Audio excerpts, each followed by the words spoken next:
Meus irmãos, quero mais uma vez, como eu fiz ontem, manifestar aqui a minha gratidão a todos pelo cuidado, pelo carinho. Tenho sido muito bem acolhido, muito bem recebido pela igreja, particularmente pastor Jefferson, pastor Elias, pessoal do Conselho Missionário. É muito bom chegar numa igreja que eu não conhecia, entre pessoas que eu não conhecia, mas a sensação que eu tenho é que eu conhecia a igreja há muito tempo, conheço os irmãos há muito tempo.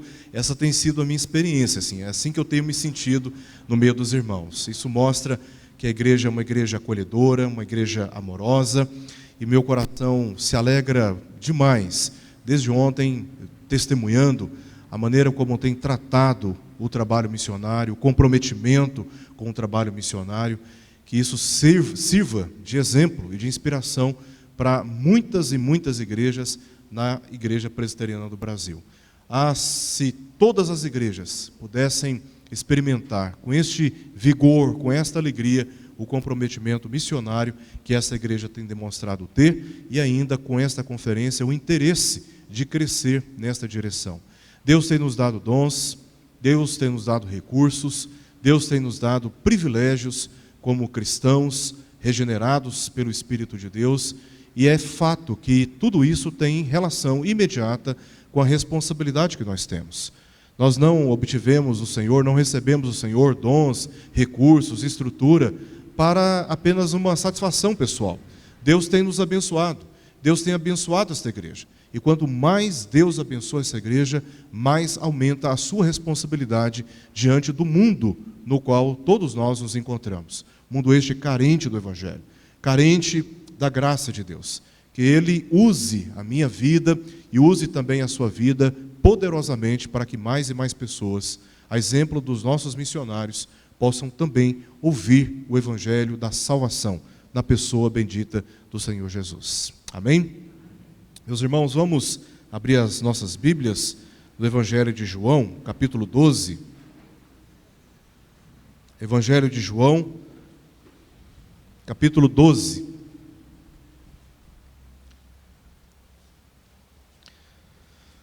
Nós vamos ler os versos 37 até o verso 45. Evangelho de João, capítulo 12, versos 37 ao verso 45.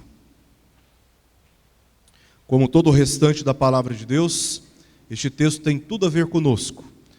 E certamente nós nos identificaremos com aquilo que Deus pretende falar ao nosso coração nesta manhã. O texto diz assim, Evangelho de João, capítulo 12, verso 37 ao verso 45. E embora tivesse feito tantos sinais na sua presença, não creram nele, para se cumprir a palavra do profeta Isaías que diz: Senhor, quem creu em nossa pregação? E a quem foi revelado o braço do Senhor? Por isso não podiam crer, porque Isaías disse ainda: cegou-lhes os olhos e endureceu-lhes o coração, para que não vejam com os olhos, nem entendam com o coração, e se convertam, e sejam por mim curados. Isso disse Isaías, porque viu a glória dele e falou a seu respeito. Contudo, muitos dentre as próprias autoridades creram nele, mas, por causa dos fariseus, não confessavam, para não serem expulsos da sinagoga, porque amaram mais a glória dos homens do que a glória de Deus. E Jesus clamou dizendo: quem crê em mim, crê não em mim, mas naquele que me enviou. E quem me vê a mim, vê aquele que me enviou. Meus amados irmãos, nós recebemos da parte de Deus duas vocações, dois chamados. O primeiro chamado, ele tem imediata relação com a nossa salvação. Aquele chamado irresistível, quando estávamos mortos espiritualmente em nossos delitos e pecados. A voz do Senhor quebrou os grilhões, rompeu com as trevas, nos tirou de um estado de condenação eterna e nos deu tão grande salvação. Por consequência deste chamamento, por consequência desta vocação, o Senhor deu a todos nós uma segunda vocação, um segundo chamamento, que tem a ver com o soberano processo de Deus quanto à nossa santificação. Nós fomos salvos e agora estamos sendo, pelo Espírito de Deus, na instrumentalização da sua palavra, santificados das máculas do pecado, dos valores distorcidos, de tudo aquilo que não corresponde moralmente com o testemunho de Jesus, e assim estamos sendo preparados para a manifestação plena do reino de Cristo na sua segunda vinda. E justamente neste processo da nossa santificação é que nós aprendemos sobre como servir a Deus e como aplicar o nosso conceito, a nossa crença, a nossa confiança em Deus de uma maneira prática no dever que cada um de nós tem em relação àquele que nos chamou.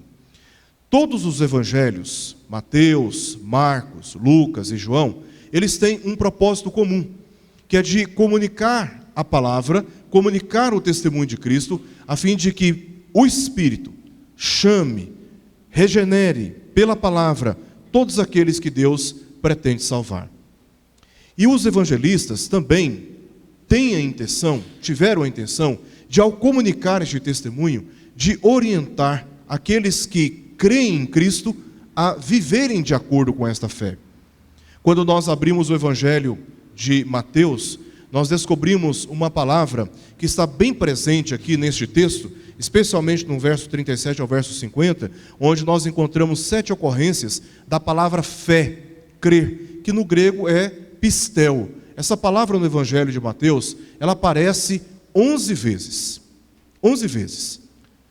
No evangelho de Marcos, essa palavra aparece 9 vezes. No evangelho de Lucas, este verbo aparece 14 vezes. Mas aqui no evangelho de João nos chama a atenção pela quantidade enorme que aparece esse verbo, 98 vezes. Isso nos leva a crer, não sendo diferente dos demais evangelistas, que João está aqui enfatizando não só a sua mensagem, mas a sua expectativa de que pessoas creem em Cristo e, crendo em Cristo, vivam de acordo com esta fé. E o texto que nós lemos mostra exatamente essa relação entre a nossa fé, que é o privilégio que nós recebemos de Deus, o dom da salvação, o dom perfeito. Nós que antes estávamos afastados, distantes do Senhor, destinados eternamente para a condenação eterna, e agora, por causa dessa dádiva de Deus, dessa bênção de Deus, a salvação, agora, por esta fé, somos instruídos no processo da nossa santificação a servirmos a Deus, a servirmos com toda alegria, com toda dedicação, consagrando os nossos dons, consagrando as nossas finanças, consagrando os nossos bens, consagrando o nosso tempo, consagrando a nossa profissão, consagrando tudo aquilo que o Senhor tem nos dado para o serviço dEle, por coerência da fé que nós professamos ter na pessoa do Senhor Jesus. E o texto que nós lemos, ele aponta, indica, descreve pelo menos 3 grupos que estão presentes diante de Jesus. E certamente todos nós que nos encontramos aqui, nos identificamos com um desses grupos. Eu quero chamar a sua atenção para o primeiro grupo que está diante de Jesus. O primeiro grupo, ele é descrito nos versos 37 até o verso 41. Primeiro grupo, João diz o seguinte: e embora tivesse feito tantos sinais na sua presença, diz o texto que este primeiro grupo não creu em Jesus. Não creu em Jesus. Primeiramente, João está aqui quantificando a quantidade de sinais. Ele diz tantos sinais, muitos sinais Jesus realizou diante deste primeiro grupo. Que sinais são esses? São aqueles sinais descritos no Evangelho de Mateus, capítulo 11, versos 2 ao verso 6. São os sinais messiânicos. Os leprosos estavam sendo purificados, os cegos estavam tendo sua visão recuperada, os surdos estavam ouvindo, os coxos estavam andando, e aos pobres estava sendo pregado o Evangelho, e eles estavam compreendendo o Evangelho. Todos estes sinais estavam certificando que aquele que estava operando estes sinais era de fato o Messias, o Filho de Deus, aquele que Deus enviou para redimir o homem das trevas para o reino do Filho do seu amor. Então, estes sinais estavam sendo feitos, diz o texto, na presença deste grupo, na presença destes. Isso significa que tudo que Jesus fez foi ao alcance da razão, ao alcance da compreensão de todos. Mas nos surpreende o fato de que, apesar de tantos sinais sendo feitos na presença deste grupo, este grupo não creu em Jesus. Não creu em Jesus. Jesus está dando provas de quem Ele é. O rei, o Messias, o profeta que estava sendo esperado. Ele vem, ele realiza aqueles sinais, mas diz o texto que eles não estavam crendo, porque o verbo crer aqui, ele se encontra no imperfeito. Significa que Jesus estava persistentemente realizando esses sinais, mas a resposta que este grupo estava dando era uma resposta persistente de incredulidade. Você pega um objeto, por exemplo, um objeto como este aqui, um objeto que está diante dos seus olhos. Como que você pode negar um objeto deste? Está diante dos seus olhos. Mas surpreendentemente diz o texto que estes não estavam acreditando. Você vê testemunhos como estes, maravilhosos, desde ontem, como Deus tem usado a vida desta igreja, a vida dos seus pastores, o conselho, como Deus tem feito coisas maravilhosas ao redor do mundo, coisas incríveis. Eu me lembro uma vez, uma escola que nós abrimos lá em Goiânia, de preparação de líderes para o trabalho missionário, uma escola presencial. Tivemos a oportunidade de conhecer ali uma moça que tinha um trabalho em comunidades Carajás, no norte do Tocantins. E ela me fez um convite para ir até aquela comunidade Carajá. Eram 3 comunidades, Curerê, Xambioá e Uarelantã, 3 aldeias indígenas no norte do Tocantins. Eu falei, eu topo o desafio, ficar uma semana entre os Carajás pregando o Evangelho. E aí, a comunidade indígena, obviamente, não tinha condições de bancar a viagem. Falei, não, eu assumo essa despesa. E fui, levei um amigo, um historiador, que também era crente, temente a Deus, e que gostaria de cooperar com o trabalho, e fomos nós dois para aquelas comunidades. Chegando lá, fomos recebidos calorosamente por aqueles indígenas. Eu fui apreensivo, porque a primeira vez que eu tive contato com a comunidade indígena, não foi uma experiência muito boa. Foi um choque para mim muito grande. E aí resolvi ir nessa segunda vez. E fui. Fiquei lá uma semana com aqueles queridos, pregando a palavra, fazendo orações com eles, visitando todas as suas casas, e com o auxílio da FUNAI, nós chegamos nas outras comunidades, fizemos uma reunião comum. Como eu percebi que houve uma boa receptividade daqueles indígenas, muitos já falando português, então nós resolvemos reunir as 3 comunidades numa área aberta e fizemos ali um culto. Meus irmãos, que coisa maravilhosa foi ver tantos daqueles indígenas que, tendo compreendido a palavra de Deus, se renderam a Cristo naquela comunidade. Se renderam. E aí a irmã que tinha feito o contato conosco, que já tinha feito um trabalho lá, ela ficou encarregada de dar sequência àquele trabalho. Foi um trabalho de uma semana naqueles indígenas. Como Deus tem feito coisas maravilhosas ao redor do mundo. Não só longe, mas também bem próximos de nós. Mas é de surpreender que muitos, ouvindo testemunhos de como Deus tem salvado vidas, quebrantado corações, transformado famílias, muitos não se sensibilizam, não se importam com o Evangelho. Você prega e parece que você não está ouvindo. Você dá testemunho persistentemente, mas parece que persistentemente muitos continuam sonolentos, distraídos. O mundo está convulsionando. Tudo está apontando que a vinda do Senhor Jesus está muito próxima. Todos os sinais estão apontando para isso. No entanto, embora essa mensagem tenha sido pregada persistentemente, alguns parecem que estão completamente alheios, ainda com seus olhos voltados para o mundo e aquilo que o mundo tem para oferecer, se esquecendo que o nosso destino não é aqui, nós estamos caminhando para o reino celestial. É por isso que João, diante de tantos sinais que Jesus está realizando, e a maneira como persistentemente eles estavam insistindo em recusar crer que Jesus era o Filho de Deus, João fica chocado, ele fica pasmo com a maneira como aquelas pessoas estavam reagindo. E é neste momento que ele se lembra de uma palavra, ele se lembra de um testemunho de Isaías, que se encontra em Isaías 53, verso 1. E isso que está relacionado aqui com o verso 38. João se lembra, poxa, como pode ouvir tantos testemunhos, ver tantas coisas maravilhosas que Deus está fazendo, e essas pessoas não reagirem, essas pessoas não corresponderem, essas pessoas não crerem. Então ele se lembra do testemunho de Isaías, que está registrado no livro de Isaías 53, 1, que diz: Senhor, quem creu em nossa pregação e a quem foi revelado o braço do Senhor? Isaías sofreu essa crise na sua geração, de pregar a palavra e as pessoas não crerem.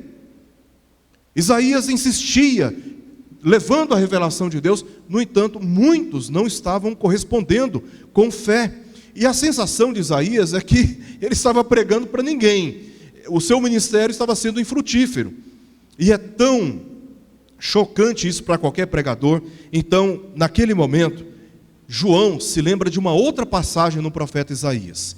Ele se lembra da crise que Isaías sofreu naquele período, mas ele se lembra também de uma resposta teológica que Isaías encontrou para a falta de correspondência e a falta de comprometimento daquela geração. E aí ele se lembra de uma outra passagem que está em Isaías capítulo 6, verso 10, que diz: cegou-lhes os olhos e endureceu-lhes o coração, para que não vejam com os olhos, nem entendam com o coração, e se convertam, e sejam por mim curados. E ele conclui no verso 41, isto disse Isaías, porque viu a glória dele e falou a seu respeito. Qual é a resposta teológica que João tem diante deste fato? É que estes homens, por causa da dureza dos seus corações, Deus imputou a eles esta pena de não crerem mesmo. De não crerem mesmo. Isso nos faz lembrar do Salmo de número 115, daqueles que, por causa da idolatria, se identificam com seus ídolos. Eles têm olhos, mas não veem, eles têm ouvidos, mas não ouvem, eles têm mãos, mas não apalpam, eles têm pés, mas eles não andam. São pessoas que estão sofrendo os danos da sua própria incredulidade por imputação da justiça do Senhor. Este primeiro grupo é aquele grupo que você prega, é o grupo que você estimula, é o grupo que você dá testemunho, é o grupo que você faz tudo o que está ao seu alcance para convencer, para estimular, para animar, para encorajar, para mobilizar, mas a resposta que ele dá ao seu estímulo é de silêncio, é de apatia, é de indiferença. Deus está movendo poderosamente na vida desta igreja. Deus está movendo poderosamente através dos nossos missionários, mas muitos parecem não acreditar que essas coisas valem a pena. Muitos ainda insistem em não crer em Jesus, estão ainda indiferentes, apáticos, estão ainda com seus corações endurecidos. Então, João descreve aqui um grupo que está diante de Jesus. É o grupo que ouve, mas não crê. Ele ouve, mas ele não crê, ele não reage. E aí, na sequência, João descreve nos versos 42 ao verso 43, um segundo grupo. Este é o segundo grupo que está diante de Jesus. É o grupo que ouve, que crê, mas que não se compromete. Olha o que João diz. Contudo, ou seja, a despeito deste primeiro grupo, existe um outro. E neste segundo grupo, muitos dentre as próprias autoridades. No primeiro grupo, João descreve, ele quantifica os sinais. No segundo grupo, ele quantifica os personagens, as pessoas. E aqui ele se refere às autoridades. Essas autoridades aqui nada mais eram do que os escribas e os fariseus. Eles conheciam a lei, eles conheciam os salmos, eles conheciam os profetas. E essas autoridades, elas estavam habilitadas pelo conhecimento da palavra, olhando para o testemunho messiânico de Jesus, de corresponder de maneira correta. Por isso diz o texto que essas autoridades creram nele. Eles começaram a comparar as profecias com os sinais messiânicos que Jesus estava realizando. A conclusão deles foi qual? De fato, ele é Jesus. Ele é o Messias esperado. Eles creram nele. Isso traz um alento no nosso coração. Havia um grupo ali que acreditou em Jesus, que acreditou no ministério de Cristo, que acreditou no plano de salvação e de redenção que Deus, por ele, estava realizando naqueles dias. Este grupo acreditou em Jesus. Mas diz o final do verso 42, que por causa dos fariseus não o confessavam para não serem expulsos da sinagoga. Veja o dano que aconteceu naqueles dias. Muitos, no contexto da Galileia, contexto onde Jesus está pronunciando essas palavras, não eram instruídos, não tinham conhecimento da lei, não conheciam a palavra, e dependiam dessas autoridades, do testemunho dessas autoridades, para que na confiança do seu testemunho pudessem crer também em Jesus. Só que essas autoridades, crendo em Jesus, resolveram não confessar, resolveram não pronunciar, resolveram não pregar, resolveram não dar testemunho, privando muitas pessoas de conhecerem o Filho de Deus, de conhecerem a Cristo, de conhecerem a Jesus. Então essas autoridades resolveram agir assim, diz o texto, por um motivo, porque não queriam sofrer discriminação a ponto de serem expulsos da sinagoga, onde eles tinham um status, uma reputação a ser protegida. Então, como a sinagoga era formada por ortodoxos, por judeus tradicionais, que não admitiam, além do Pai, o Filho como sendo a segunda pessoa da Trindade, confessar Jesus seria uma espécie de confissão herética. Eles poderiam ser expulsos da sinagoga. Então, o que eles fizeram foi manter o silêncio e não confessar Jesus. E o mais interessante é que nós temos aí no verso 43 como isso aconteceu. O que estava por trás também dessa atitude dessas autoridades? Diz o texto que eles amaram mais a glória dos homens do que a glória de Deus. Glória é algo que nós cantamos muito nas nossas igrejas, nos nossos louvores. Damos glória a Deus, nós sempre estamos exaltando essa palavra nos nossos cultos. E essa palavra glória, ela tem origem no hebraico e foi transliterada para o grego, carregando o mesmo significado. A palavra glória, ela possuía basicamente 3 significados dentro da cultura dos judeus. A palavra glória, ela tinha o significado de uma mera opinião, de um pensamento. Tá? Então, o que seria glória? Seria uma opinião pessoal. Tá?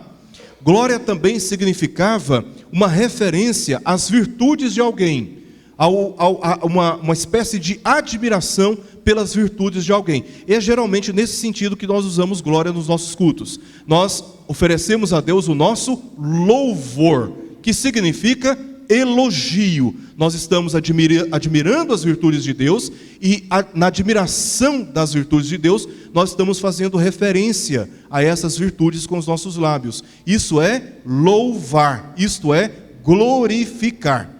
Mas a palavra glória, doxa, em grego, também era uma referência a um peso que eles usavam nas balanças naquele tempo. Eu não sei se aqui ainda tem, nas feiras, aquela balança em que se coloca um peso, você chega lá e fala assim, me dá 1 quilo aí de chuchu, tá? Então eles colocam um peso de 1 quilo, um peso lá de 1 quilo de um lado, e do outro lado eles vão colocar o chuchu, até encontrar o equilíbrio. Então, quando encontra o equilíbrio, aí eles identificam o chuchu que tem 1 quilo. Vocês já devem ter visto esse peso por aí nas balanças. Essa é uma tradição muito antiga. Pois bem, este peso, antigamente se chamava também doxa. Era um peso que se colocava na balança. O que essas autoridades estavam fazendo naquele contexto? Identificando pelas profecias, pelos salmos, que Jesus de fato era o Filho de Deus. Eles começaram a pesar de um lado a glória de Deus e do outro lado a glória dos homens. Então eles começaram a pesar a glória de Deus.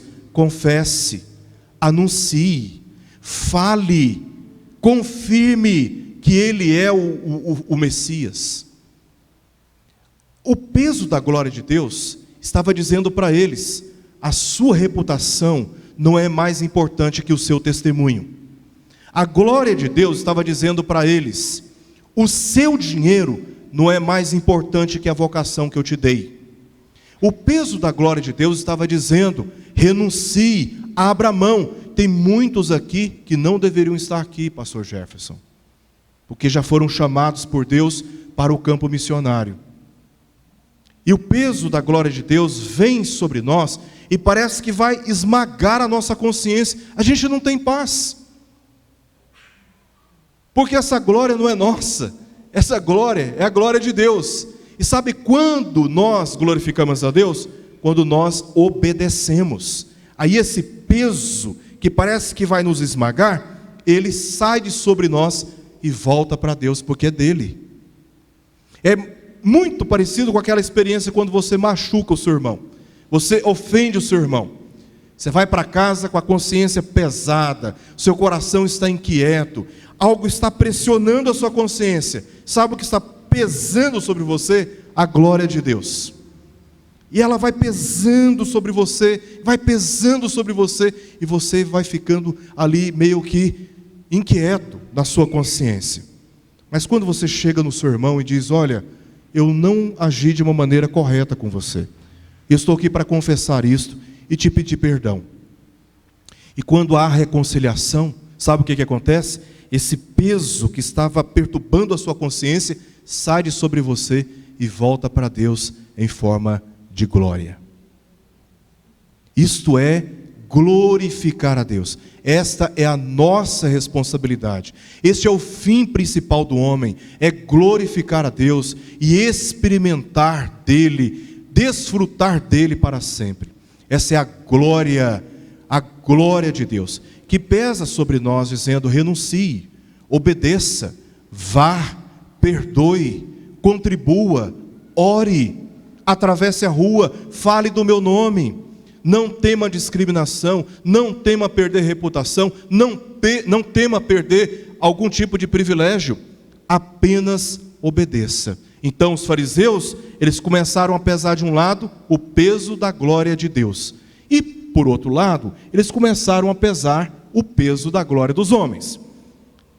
A glória dos homens é uma glória que nós nos identificamos, é uma glória que dá para carregar. É um peso pequeno, e nós conseguimos carregar. O peso da glória dos homens estava dizendo para aquelas autoridades o seguinte: não confesse Jesus, para não perder a sua reputação, para não perder o seu espaço na sinagoga.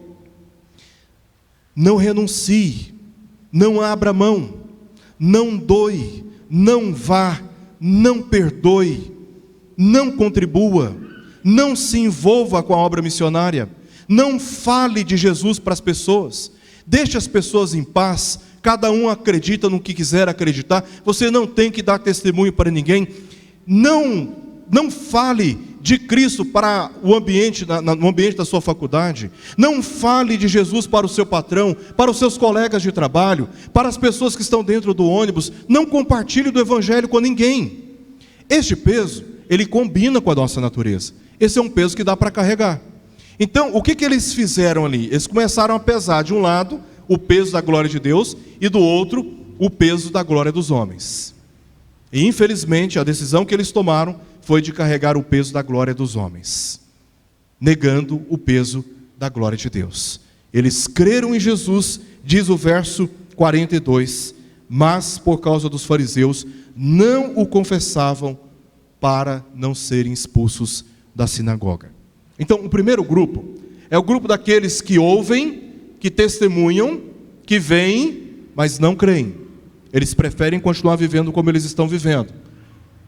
não se envolvendo, não sendo afetados, não sendo de maneira alguma impactados por tudo o que Deus está fazendo através do seu Filho no mundo. Este é o grupo que ouve, mas não crê. O segundo grupo é o grupo do que ouve, daqueles que ouvem, mas eles não se comprometem. E há um terceiro grupo, no verso 44 e verso 45. Este é o terceiro grupo que está diante do Senhor. Este terceiro grupo, diz o texto aí, nas palavras de Jesus, que ele clama dizendo, é um apelo que ele faz: quem crê em mim, crê, não em mim, mas naquele que me enviou. E quem me vê a mim, vê aquele que me enviou. Este terceiro grupo é o terceiro grupo que vê os sinais que Jesus está fazendo. E pelos sinais que Jesus está fazendo, ele chega a uma conclusão: ele é o Filho de Deus, ele é o Messias, ele é Jesus. Eles identificam Jesus pelos sinais, mas não apenas isto, eles creem em Deus como o agente enviador de Jesus. Eles olham para o ministério de Jesus e eles percebem que Jesus, na verdade, é um meio pelo qual Deus está salvando pessoas no mundo, está chamando pecadores ao arrependimento, está estabelecendo o seu reino e com autoridade está livrando pessoas do engano de Satanás no mundo. Eles olham para Jesus, eles percebem que Jesus faz parte de um projeto missionário. Por trás de Jesus existe o Deus enviador, que está enviando Jesus para cumprir os seus propósitos redentivos na terra. Eles creem neste Deus que está completamente envolvido com propósitos missionários na terra. E é por isso que eles olham para Jesus, mas eles não se limitam apenas ao testemunho de Jesus, eles olham além, eles creem em Jesus, e por reconhecer que Jesus faz parte de um projeto missionário, eles querem andar com Jesus, eles querem estar próximos de Jesus, eles querem crer em Jesus, porque eles sabem que Jesus está ali cumprindo um propósito missionário. Existe um projeto missionário que Deus está realizando ainda hoje no mundo inteiro, entre as nações inteiras. Não importa onde você for, Deus quer ali salvar todos os seus escolhidos, todos os seus eleitos. Deus quer salvar todos aqueles que estão perdidos nas trevas. E quando nós cremos em Jesus, somos envolvidos de uma maneira maravilhosa por estes propósitos missionários. Não dá para crer em Jesus e ao mesmo tempo vivermos alheios daquilo que Deus, por meio dele, está intencionado a fazer. Por isso que Jesus está dizendo que este que crê nele, crê não apenas nele, mas crê naquele que o enviou. E quem vê Jesus, vê aquele que enviou. Veja como João está enfatizando duas vezes a palavra envio. Envio. Existe um projeto missionário que nós nos identificamos. Nós cremos em Jesus, mas nós, por crermos em Jesus, nós nos identificamos com a sua vocação, com o seu projeto missionário. Nós não somos alheios. E isto impacta profundamente a nossa vida cristã, porque nós não nos conformamos, pela nossa fé em Jesus, de vivermos como se Deus não quisesse nos usar, como se Deus não quisesse que a nossa vida fosse um instrumento para que mais e mais pessoas, pelo testemunho que temos a dar, creiam também em Jesus. Diferente daquele grupo que creu, mas não confessou. Porque o texto está mostrando exatamente como a fé deve afetar o nosso comprometimento. E aí, para nós terminarmos, eu pergunto: em qual grupo você se encontra? No grupo daqueles que ouvem, mas não creem? No grupo daqueles que creem, mas não se comprometem? Ou você está naquele grupo que crê e se compromete com Cristo e com a obra que Deus está fazendo através dele? A resposta para esta pergunta se encontra na maneira como nós lidamos com um quarto grupo, que João está declarando aqui, que ele está expondo aqui, e que se encontra no verso 46. Olha o que diz o verso 46. Eu vim como luz para o mundo, a fim de que todo aquele que crê em mim não permaneça nas trevas. Este grupo é o grupo que nos ajuda a identificar como nós estamos lidando com a nossa fé em Cristo Jesus. É um grupo de pessoas que permanece nas trevas, que continua afastado da comunhão com o Senhor. Como que nós lidamos com estes que ainda estão perdidos? Nós somos privilegiados? Sem dúvida. Basta uma rápida reflexão sobre como Deus tem nos abençoado por meio de Jesus, ao nos dar a salvação. Meus irmãos, nós vibramos quando nós lemos aquele texto de Romanos capítulo 8, verso 39, de que nada e ninguém pode nos separar do amor de Deus que está em Cristo Jesus. Como é maravilhoso saber que a nossa salvação está garantida, a despeito dos nossos dilemas pessoais, a despeito das nossas tribulações, das nossas inconstantes crises existenciais. Como é bom saber e é confortante saber que todos nós que nos encontramos aqui, pela fé em Jesus, estaremos juntos por toda a eternidade na presença do Pai e do Filho, o adorando por toda a eternidade. É maravilhoso saber isso. Esse é o grande privilégio que Deus nos deu. Mas Deus não nos abençoa para contermos a bênção apenas para nós. Ele quer que nós compartilhemos a sua bênção com outras pessoas. Ontem nós vimos, no Brasil há, numa pesquisa do reverendo Ronaldo Lidório, pelo menos 7 grupos menos alcançados pelo Evangelho: os quilombolas, os sertanejos, os indígenas, as comunidades imigrantes, os mais ricos entre os ricos e os mais pobres entre os pobres. São grupos que precisam ser alcançados, que ainda se encontram distantes do Evangelho de Jesus. Muitos dentre estes grupos ainda se encontram afastados do Evangelho. E nós temos sido tão abençoados com o conhecimento da palavra, com dons, com recursos, com uma igreja que dá toda a estrutura, com uma liderança comprometida com essa visão. Deus tem nos conscientizado nessa conferência missionária para nos mobilizarmos mais, agirmos mais, nos comprometermos mais. Existem muitas pessoas que precisam ser alcançadas pelo Evangelho de Jesus. Meus irmãos, ontem eu mencionei sobre a questão aqui do Peru. E eu faço aqui um apelo aos irmãos. Deus me deu a oportunidade de estar em várias partes no Brasil, envolvido com trabalhos evangelísticos, fora do Brasil também. Mas em nenhum lugar eu fui tão impactado como eu fui impactado aqui no Peru. Um país aqui do lado do Brasil. Você vai no Peru, você fica chocado com a realidade que vive o nosso povo lá. Os nossos irmãos. Você fica chocado. Eu me lembro numa cidade que nós fomos, na cidade de Urubamba, que faz parte do Vale Sagrado dos Incas. Nós chegamos naquela cidade e fomos orientados pela liderança local a fazermos um trabalho muito discreto, porque 2 anos antes, o Ministério Gideônico, imagino que todos aqui conhecem os Gideões internacionais, os Gideões passaram pela cidade de Urubamba distribuindo as Bíblias, que tem lá o livro de Salmos e o Novo Testamento. Saíram distribuindo as Bíblias para muitas pessoas. O Peru é um país marcado por falta de Bíblias. É impressionante a quantidade de pessoas no interior que não tem Bíblias.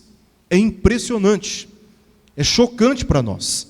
E aí os gideões foram distribuir Bíblias lá para muitas famílias na cidade de Urubamba. Quando eles saíram da cidade, a Igreja Católica exigiu que todos apresentassem as Bíblias. Eles fizeram um amontoado daquelas Bíblias na praça pública e colocaram fogo.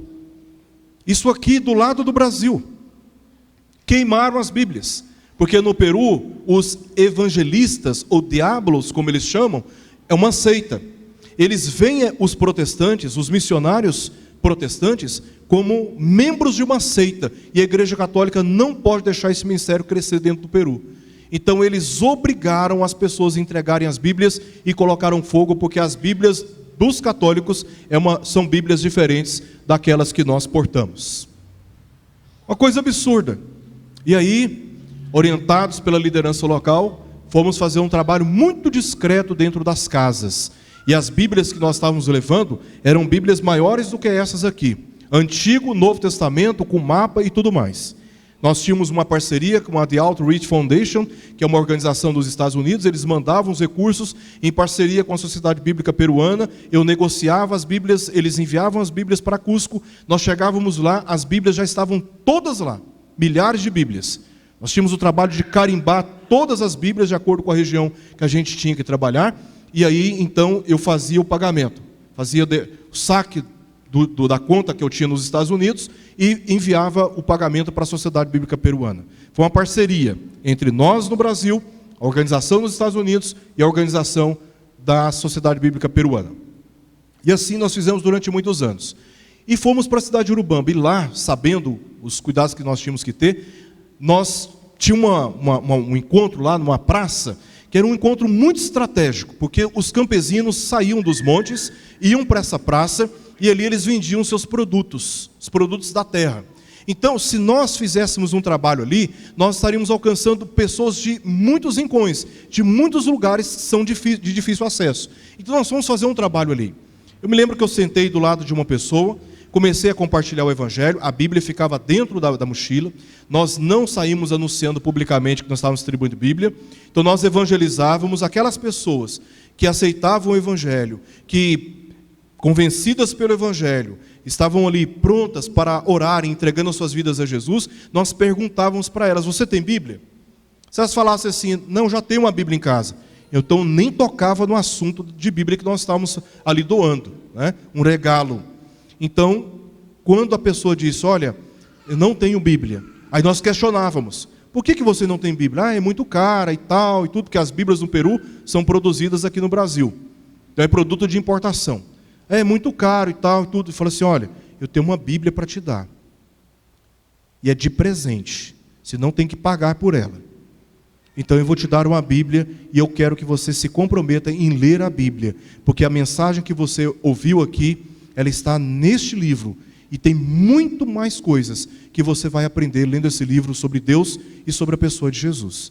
Eu fui e dei a Bíblia para ela. Sabe o que ela fez? Ela pegou a Bíblia.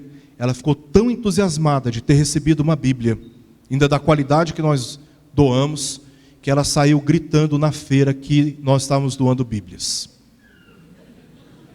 Vontade de esganar aquela pessoa. E as Bíblias eram poucas dentro da mochila, porque elas eram pesadas, não tinha condições de carregarmos muitas Bíblias. Meus irmãos, nós temos foto, eu poderia até ter trazido para mostrar a situação que virou na feira. Eu fui empurrado contra um poste, fiquei pressionado, a quantidade de pessoas na minha frente, pessoas subindo nas costas uns dos outros, com as mãos estiradas. E eu vendo aquela cena, eu fiquei muito impactado. Eu sou uma pessoa muito difícil de chorar, muito difícil. Eu uso, para o meu consolo próprio, eu falo que eu choro por dentro. Mas dificilmente eu choro mesmo assim, de sair lágrima. Mas naquele dia eu fiquei muito emocionado. Apesar do medo, né, porque eles estavam enfiando a mão no bolso, que eles estavam atrás de Bíblia, mexendo na mochila, e já não tinha Bíblia mais. E vendo aquela multidão na minha frente, as pessoas com as mãos esticadas, pedindo Bíblias. Não tem como você não ficar chocado com uma cena dessa. Não tem como você voltar para o Brasil e dizer: eu preciso de mais investimento, eu preciso de mais pessoas, eu preciso de mais mobilização, para que mais e mais pessoas tenham acesso à palavra de Deus. Eu não tenho o direito de privar as pessoas de Bíblias. Quantas Bíblias nós temos em casa? Eu tenho aqui, muitos até brincam comigo, né? É a minha terceira Bíblia, está toda detonada, tadinha, toda arrebentada. Desde a minha conversão em Jesus em 92, essa é a minha terceira Bíblia. Minha primeira Bíblia, de tanto usar, de tanto rabiscar, ela se destruiu, nem a tenho mais. A minha segunda Bíblia é a mesma coisa, de tanto ler, de tanto rabiscar, ela arrebentou em muitas viagens.